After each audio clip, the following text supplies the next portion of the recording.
The Wind in the Willows by Kenneth Grahame. Chapter 9. Wayfarers All. The water rat was restless, and he did not know exactly why. To all appearance the summer's pomp was still at fullest height, and although in the tilled acres green had given way to gold, though rowans were reddening, and the woods were dashed here and there with a tawny fierceness, yet light and warmth and colour were still present in undiminished measure, clean of any chilly premonitions of the passing year. But the constant chorus of the orchards and hedges had shrunk to a casual, even song from a few yet unwearied performers. The robin was beginning to assert himself once more, and there was a feeling in the air of change and departure. The cuckoo, of course, had long been silent, but many another feathered friend, for months a part of the familiar landscape and its small society, was missing too, and it seemed that the ranks thinned steadily day by day. Rat, ever an observer of all winged movement, saw that it was taking daily a southing tendency, and even as he lay in bed at night, he thought he could make out, passing in the darkness overhead, the beat and quiver of impatient pinions, obedient to the peremptory call. Nature's grand hotel has its season like the others. As the guests one by one pack, pay, and depart, and the seats at the table d'hôte shrink pitifully at each succeeding meal.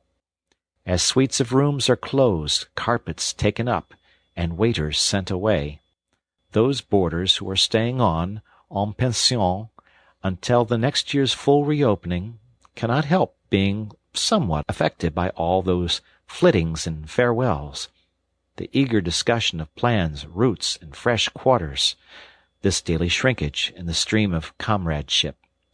One gets unsettled, depressed, and inclined to be querulous. Why this craving for change? Why not stay on quietly here, like us, and be jolly? You don't know this hotel out of season, and what fun we have ourselves, we fellows who remain and see the whole interesting year out. All very true, no doubt the others always reply. We quite envy you. And some other year, perhaps. But just now we have engagements. And there's the bus at the door. Our time is up. So they depart, with a smile and a nod, and we miss them, and feel resentful. The rat was a self-sufficing sort of animal, rooted to the land, and whoever went, he stayed. Still, he could not help noticing what was in the air, and feeling some of its influence in his bones. It was difficult to settle down to anything seriously with all this flitting going on. Leaving the waterside, where rushes stood thick and tall in a stream that was becoming sluggish and low, he wandered countrywards, crossed a field or two of pasturage already looking dusty and parched, and thrust into the great sea of wheat, yellow, wavy, and murmurous, full of quiet motion and small whisperings. Here he loved often to wander, through the forest of stiff, strong stalks that carried their own golden sky away over his head, a sky that was always dancing, shimmering, softly talking, or swaying strongly to the passing wind, and recovering itself with a toss and a merry laugh. Here, too, he had many small friends, a society complete in itself, leading full and busy lives, but always with a spare moment to gossip and exchange news with a visitor. Today, however, though they were civil enough, the field mice and harvest mice seemed preoccupied. Many were digging and tunneling busily. Others, gathered together in small groups, examined plans and drawings of small flats, stated to be desirable and compact, and situated conveniently near the stores. Some were hauling out dusty trunks and dress baskets. Others were already elbow-deep packing their belongings, while everywhere piles and bundles of wheat, oats, barley, beech-mast, and nuts lay about ready for transport. "Here's old Ratty," they cried as soon as they saw him. "Come and bear a hand, Rat, and don't stand about idle. "What sort of games are you up to?" said the Water Rat severely. "You know it isn't time to be thinking of winter quarters yet, by a long way." "Oh, yes, we know that," explained a field mouse rather shamefacedly. "But it's always as well to be in good time, isn't it? We really must get all the furniture and baggage and stores moved out of this before those horrid machines begin clicking around the fields. And then, you know, the best flats get picked up so quickly nowadays, and if you're late, you have to put up with anything. And they want such a lot of doing up, too, before they're fit to move into. Of course, we're early, we know that, but we're only just making a start." "Oh, bother starts," said the Rat. "It's a splendid day. Come for a row, or stroll along the hedges, or a picnic in the woods, or something." "Well, I think not to-day, thank you," replied the field mouse hurriedly.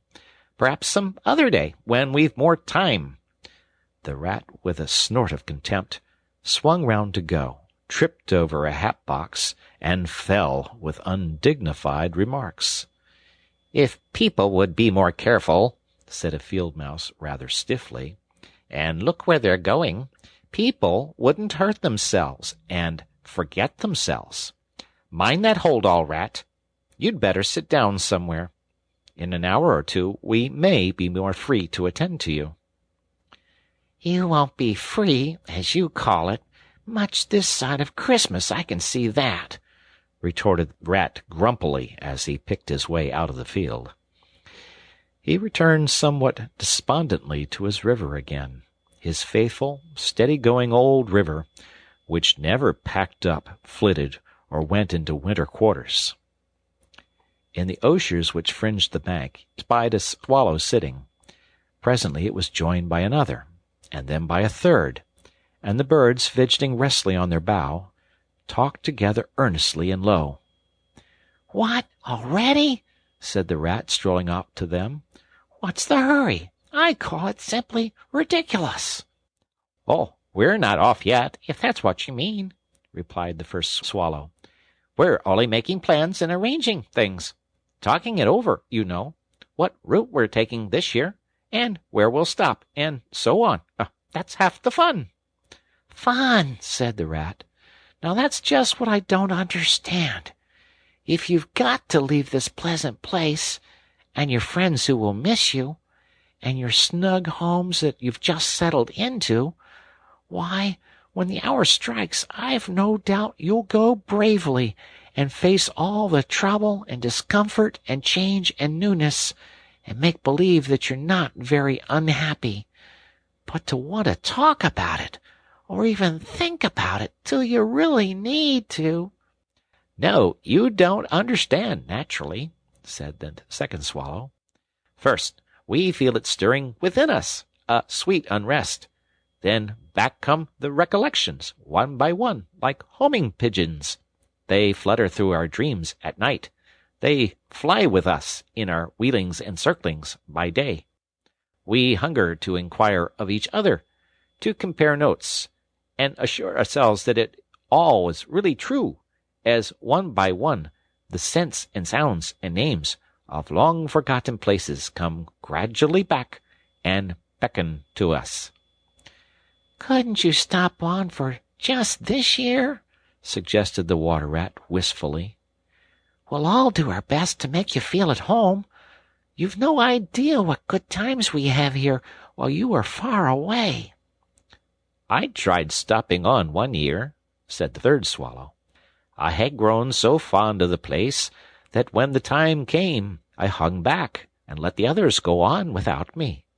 For a few weeks it was all well enough, but afterwards, oh, the weary length of the nights, the shivering, sunless days, the air so clammy and chill, and not an insect in an acre of it. No, it was no good.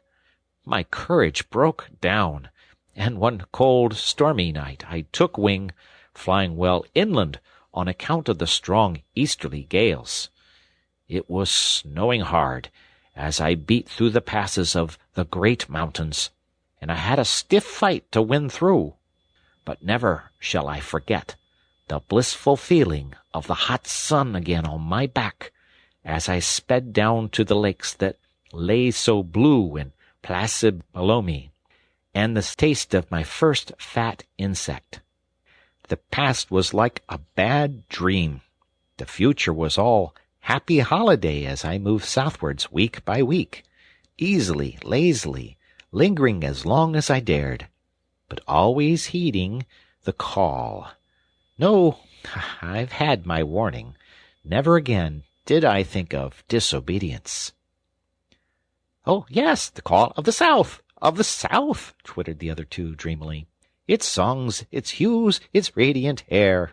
Oh, do you remember?" And forgetting the rat, they slid into passionate reminiscence, while he listened fascinated, and his heart burned within him. In himself, too, he knew that it was vibrating at last, that chord hitherto dormant and unsuspected.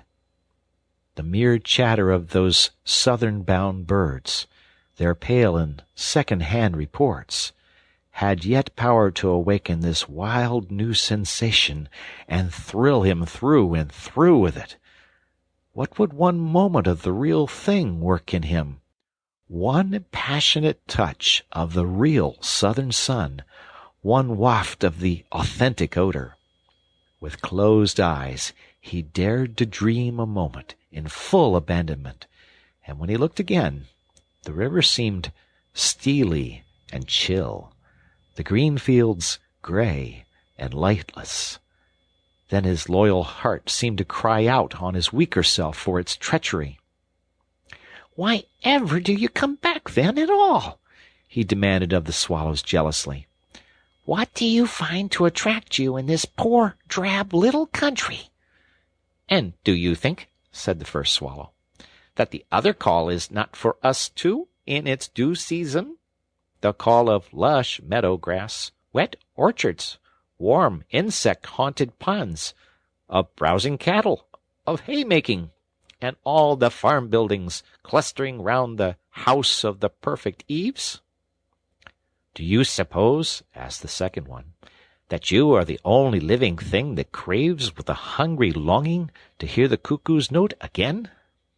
"In due time," said the third, "we shall be homesick once more for quiet water-lilies swaying on the surface of an English stream. But today all that seems pale and thin and very far away. Just now our blood dances to other music." They fell a-twittering among themselves once more, and this time their intoxicating babble was of violet seas, tawny sands, and lizard-haunted walls. Restlessly the rat wandered off once more, climbed the slope that rose gently from the north bank of the river, and lay looking out towards the great ring of downs that barred his vision further southwards. His simple horizon hitherto, his mountains of the moon, his limit behind which lay nothing he had cared to see or to know. Today, to him gazing south with a new-born need stirring in his heart, the clear sky over their long low outline seemed to pulsate with promise. Today, the unseen was everything, the unknown the only real fact of life.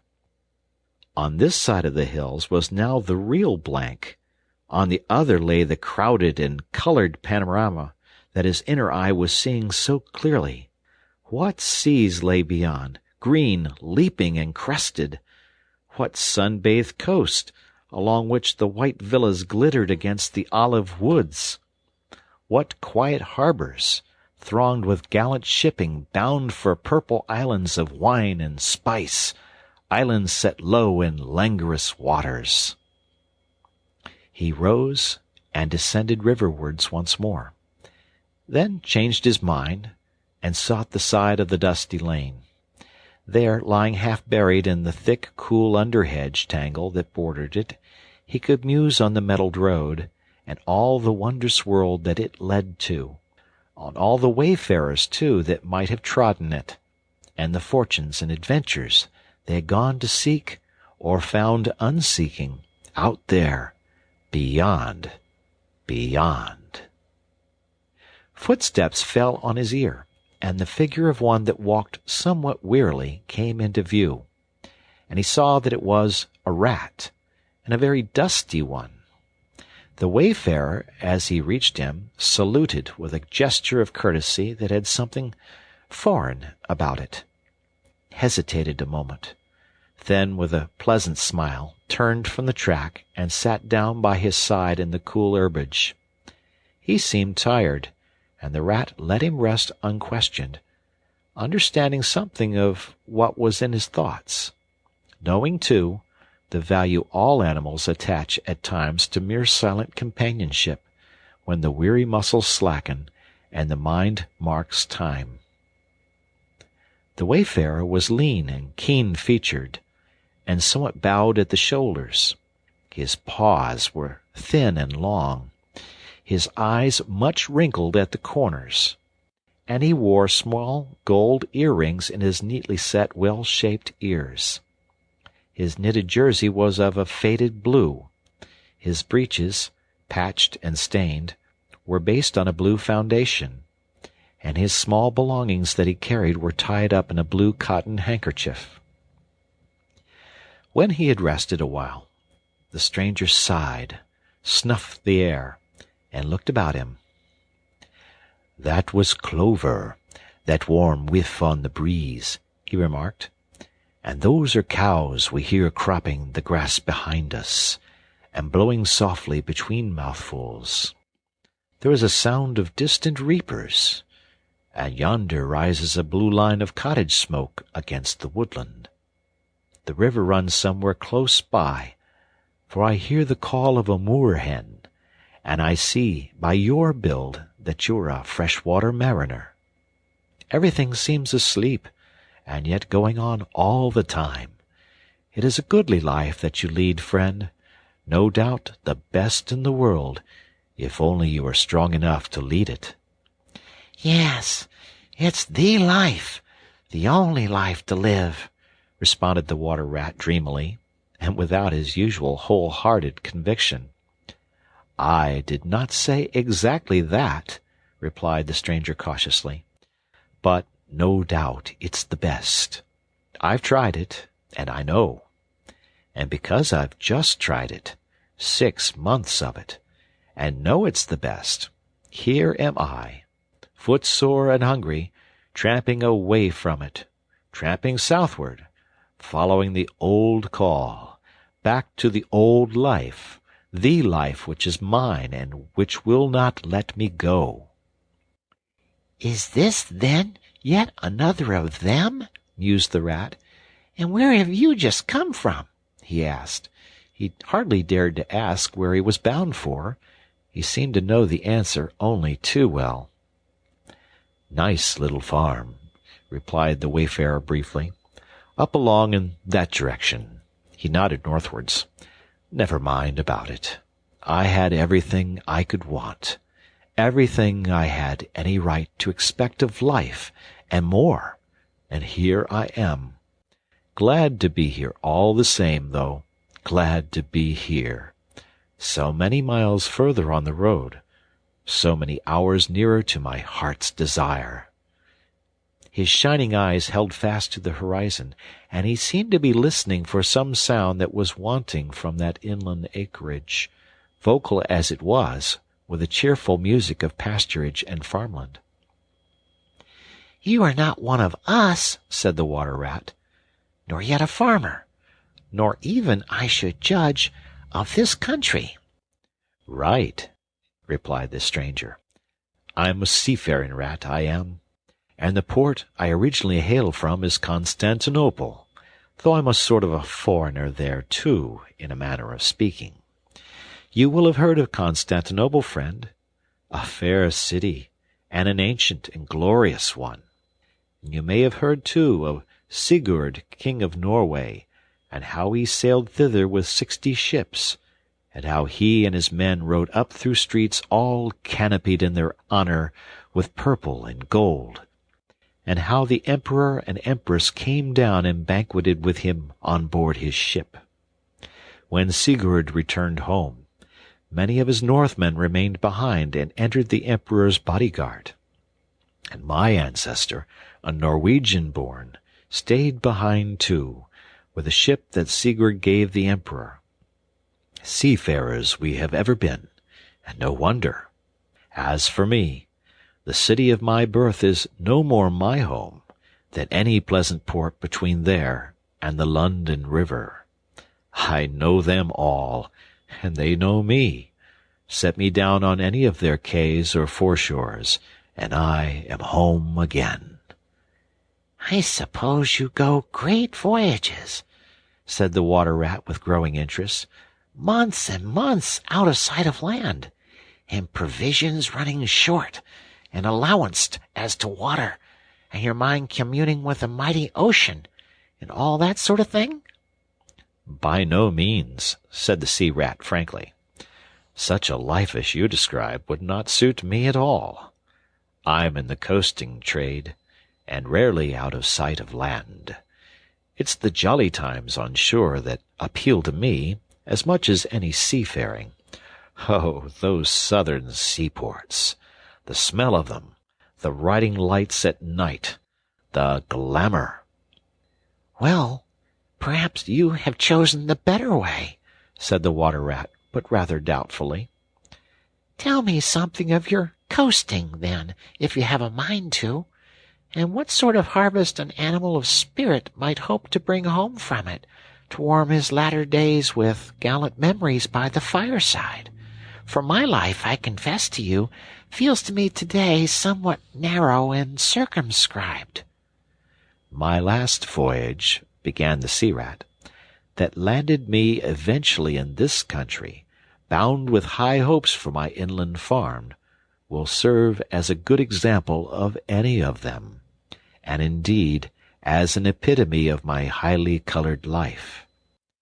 Family troubles, as usual, began it.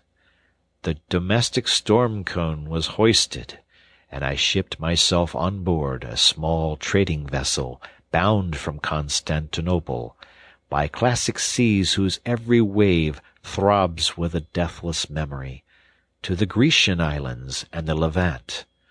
Those were golden days and balmy nights, in and out of harbor all the time, old friends everywhere, sleeping in some cool temple or ruined cistern during the heat of the day, feasting and song after sundown, under great stars set in a velvet sky.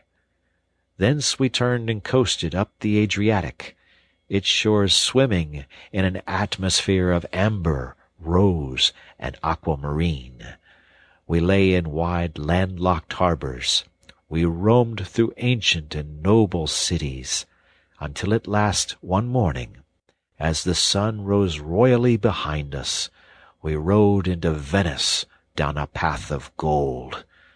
Oh, Venice is a fine city, wherein a rat can wander at his ease and take his pleasure, or, when weary of wandering, can sit at the edge of the Grand Canal at night, feasting with his friends, when the air is full of music, and the sky full of stars, and the lights flash and shimmer on the polished steel prows of the swaying gondolas, packed so that you could walk across the canal on them from side to side.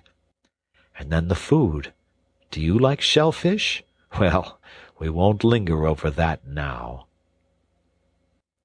He was silent for a time, and the Water Rat, silent too and enthralled, floated on dream canals, and heard a phantom song pealing high between vaporous grave wave-lapped walls.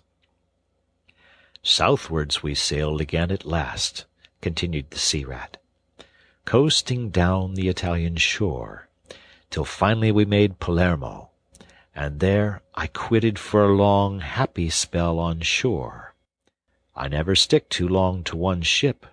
One gets narrow-minded and prejudiced. Besides, Sicily is one of my happy hunting grounds. I know everybody there, and their ways just suit me. I spent many jolly weeks in the island, staying with friends up country. When I grew restless again, I took advantage of a ship that was trading to Sardinia and Corsica, and very glad I was to feel the fresh breeze and the sea spray in my face once more. But isn't it very hot and stuffy down in the hold, I think you call it?" asked the Water Rat. The seafarer looked at him with a suspicion go a wink. "I'm an old hand," he remarked with much simplicity. "The captain's cabin's good enough for me." "It's a hard life by all accounts," murmured the rat, sunk in deep thought. "For the crew, it is," replied the seafarer gravely, again with the ghost of a wink. "From Corsica," he went on, "I made use of a ship that was taking wine to the mainland. We made a lasso in the evening, lay to, hauled up our wine casks, and hove them overboard, tied one to the other by a long line. Then the crew took to the boats and rowed shorewards, singing as they went, and drawing after them the long bobbing procession of casks, like a mile of porpoises. On the sands they had horses waiting, which dragged the casks up the steep street of the little town with a fine rush and clatter and scramble. When the last cask was in, we went and refreshed and rested, and sat late into the night, drinking with our friends, and next morning I took to the great olive woods for a spell and a rest. For now I had done with islands for the time, and ports and shipping were plentiful, so I led a lazy life among the peasants, lying and watching them work, or stretched high on the hillside, with the blue Mediterranean far below me. And so at length, by easy stages, and partly on foot, partly by sea, to Marseille, and the meeting of old shipmates, and the visiting of great ocean-bound vessels, and feasting once more. Talk of shellfish! Why, sometimes I dream of the shellfish of Marseille, and wake up crying." "That reminds me," said the polite Water Rat. "You happened to mention that you were hungry, and I ought to have spoken earlier. Of course you will stop and take your midday meal with me. My hole is close by. It is some time past noon, and you are very welcome to whatever there is." "Now I call that kind and brotherly of you," said the sea rat. "I was indeed hungry when I sat down, and ever since I inadvertently happened to mention shellfish, my pangs have been extreme. But couldn't you fetch it along out here? I am none too fond of going under hatches, unless I'm obliged to. And then, while we eat, I could tell you more concerning my voyages and the pleasant life I lead. At least it is very pleasant to me, and by your attention I judge it commends itself to you. Whereas, if we go indoors, it is 100 to 1 that I shall presently fall asleep." "That is indeed an excellent suggestion," said the Water Rat, and hurried off home. There he got out the luncheon basket and packed a simple meal, in which, remembering the stranger's origin and preferences, he took care to include a yard of long French bread, a sausage out of which the garlic sang, some cheese which lay down and cried, and a long-necked, straw-covered flask wherein lay bottled sunshine, shed and garnered on far southern slopes. Thus laden, he returned with all speed, and blushed for pleasure at the old seaman's commendations of his taste and judgment, as together they unpacked the basket and laid out the contents on the grass by the roadside. The sea rat, as soon as his hunger was somewhat assuaged, continued the history of his latest voyage, conducting his simple hearer from port to port of Spain, landing him at Lisbon, Oporto, and Bordeaux, introducing him to the pleasant harbors of Cornwall and Devon, and so up the Channel to that final quayside, where, landing after winds long contrary, Storm-driven and weather-beaten, he had caught the first magical hints and heraldings of another spring, and, fired by these, had sped on a long tramp inland, hungry for the experiment of life on some quiet farmstead, very far from the weary beating of any sea. Spellbound and quivering with excitement, the water-rat followed the adventurer league by league, over stormy bays, through crowded roadsteads, across harbor bars on a racing tide, up winding rivers that hid their busy little towns round a sudden turn, and left him with a regretful sigh, planted at his dull inland farm, about which he desired to hear nothing. By this time their meal was over, and the seafarer, refreshed and strengthened, his voice more vibrant, his eye lit with a brightness that seemed caught from some far-away sea-beacon, filled his glass with the red and glowing vintage of the south, and, leaning towards the water-rat, compelled his gaze and held him body and soul while he talked. Those eyes were of the changing foam-streaked grey-green of leaping northern seas. In the glass shone a hot ruby that seemed the very heart of the south, beating for him who had courage to respond to its pulsation.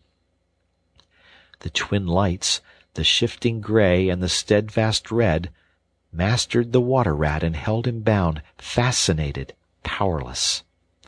The quiet world outside their rays receded far away and ceased to be, and the talk, the wonderful talk, flowed on. Or was it speech entirely? Or did it pass at times into song, chanty of the sailors weighing the dripping anchor, sonorous hum of the shrouds in a tearing northeaster, ballad of the fisherman hauling his nets at sundown against an apricot sky, chords of guitar and mandolin from gondola or caique? Did it change into the cry of the wind, plaintive at first, angrily shrill as it freshened, rising to a tearing whistle, sinking to a musical trickle of air from the leach of the bellying sail? All these sounds the spellbound listener seemed to hear, and with them the hungry complaint of the gulls and the sea-mews, the soft thunder of the breaking wave, the cry of the protesting shingle. Back into speech again it passed, and with beating heart he was following the adventures of a dozen seaports, the fights, the escapes, the rallies, the comradeships, the gallant undertakings. Or he searched islands for treasure, fished in still lagoons, and dozed day long on warm white sand.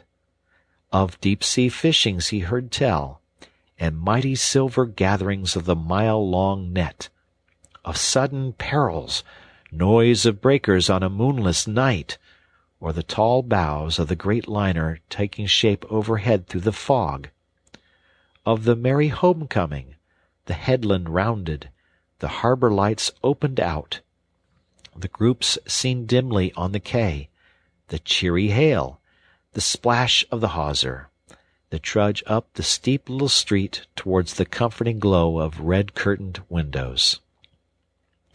Lastly, in his waking dream, it seemed to him that the adventurer had risen to his feet, but was still speaking, still holding him fast with his sea-grey eyes.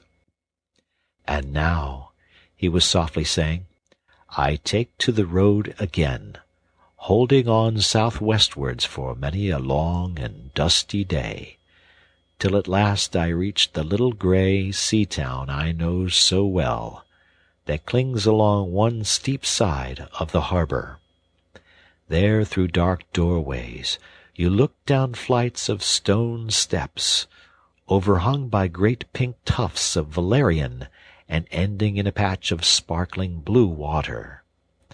The old boats that lie tethered to the rings and stanchions of the old sea-wall are gaily painted as those I clambered in and out of in my own childhood. The salmon leap on the flood tide, schools of mackerel flash and play past quaysides and foreshores, and by the windows the great vessels glide, night and day, up to the moorings or forth to the open sea. There, sooner or later, the ships of all seafaring nations arrive, and there, at its destined hour, the ship of my choice will let go its anchor. I shall take my time, I shall tarry and bide, till at last the right one lies waiting for me, warped out into mid-stream, loaded low, her bowsprit pointing down harbor. I shall slip on board by boat or long hawser, and when one morning I shall wake to the song and tramp of the sailors, the clink of the capstan, and the rattle of the anchor chain coming merrily in, we shall break out the jib and the foresail. The white houses on the harbor side will glide slowly past us as she gathers steering way, and the voyage will have begun. As she forges towards the headland, she will clothe herself with canvas, and then, once outside, the sounding slap of great green seas as she heels to the wind pointing south. And you will come too, young brother, for the days pass and never return, and the south still waits for you. Take the adventure, heed the call, now, ere the irrevocable moment passes. 'Tis but a banging of the door behind you, a blithesome step forward, and you are out of the old life and into the new. Then some day long hence, jog home here if you will, when the cup has been drained and the play has been played, and sit down by your quiet river with a store of goodly memories for company. You can easily overtake me on the road, for you are young, and I am aging, and go softly. I will linger and look back, and at last I will surely see you coming, eager and light-hearted, with all the South in your face." The voice died away, and ceased as an insect's tiny trumpet dwindles swiftly into silence, and the water-rat, paralyzed and staring, saw at last but a distant speck on the white surface of the road. Mechanically he rose and proceeded to repack the luncheon-basket, carefully and without haste. Mechanically he returned home, gathered together a few small necessaries and special treasures he was fond of, and put them in a satchel, acting with slow deliberation, moving about the room like a sleep-walker, listening ever with parted lips. He swung the satchel over his shoulder, carefully selected a stout stick for his wayfaring, and with no haste, but with no hesitation at all, he stepped across the threshold just as the mole appeared at the door. "Why, where are you off to, Ratty?" asked the mole in great surprise, grasping him by the arm. "Going south with the rest of them," murmured the rat in a dreamy monotone, never looking at him. "Seawards first, and then on shipboard, and so to the shores that are calling me." He pressed resolutely forward, still without haste, but with dogged fixity of purpose. But the mole, now thoroughly alarmed, placed himself in front of him, and looked into his eyes and saw that they were glazed and set, and turned a streaked and shifting gray, not his friend's eyes, but the eyes of some other animal. Grappling with him strongly, he dragged him inside, threw him down, and held him. The rat struggled desperately for a few moments, and then his strength seemed suddenly to leave him, and he lay still and exhausted, with closed eyes, trembling. Presently the mole assisted him to rise and placed him in a chair, where he sat collapsed and shrunken into himself, his body shaken by a violent shivering, passing in time into an hysterical fit of dry sobbing. Mole made the door fast, threw the satchel into a drawer and locked it, and sat down quietly on the table by his friend, waiting for the strange seizure to pass.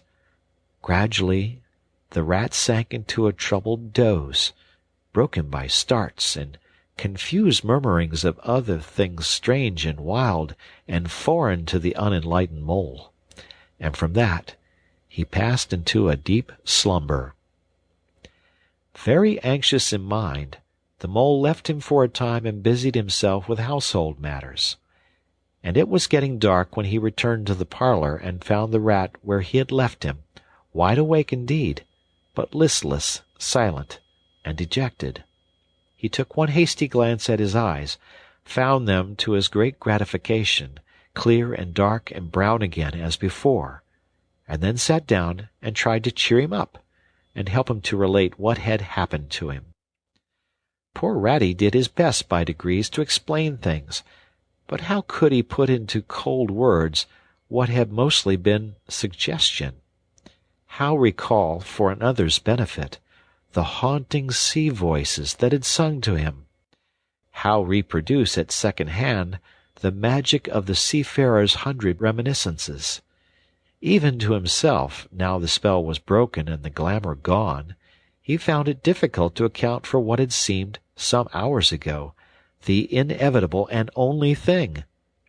It is not surprising, then, that he failed to convey to the mole any clear idea of what he had been through that day.